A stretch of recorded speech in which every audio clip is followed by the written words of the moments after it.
嘿，大家好！上一集呢，我哋用 Me-Do 搞掂咗基礎嘅點名助手。今日我哋繼續挑戰更複雜嘅教育實踐場景——學校教職工 ERP 人力管理系統。我哋要實現多部門嘅精準挑選，咁教職工檔案嘅長效管理，以及薪酬審批邏輯。打造一個真正能支撐學校運行嘅高可用系統。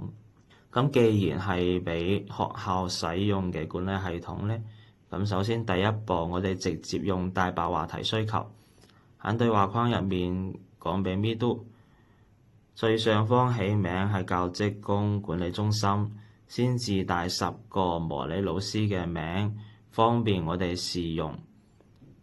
跟住仲要將清空同批量導入嘅功能做出來。輸入呢個指令，我哋點擊發送。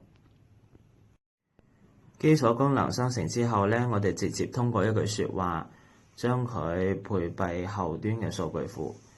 因為我哋喺指令入面提到咗後端數據同表格字段，咁呢都會自動觸發後端服務嘅。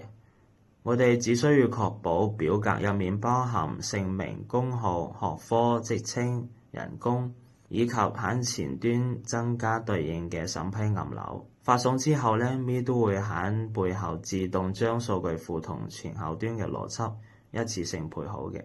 好，我哋來睇下成果啦。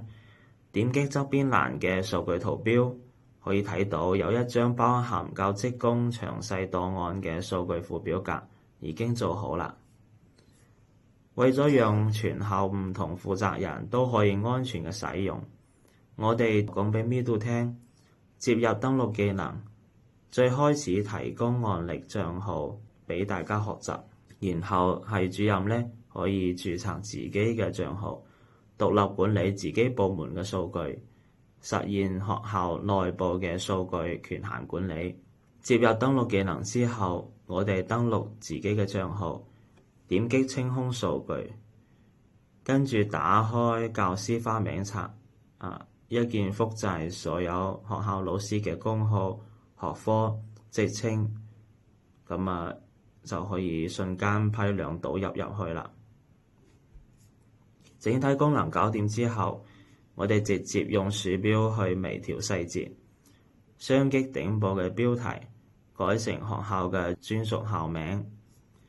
調整滿意之後，點擊右上角嘅發布就 OK 啦。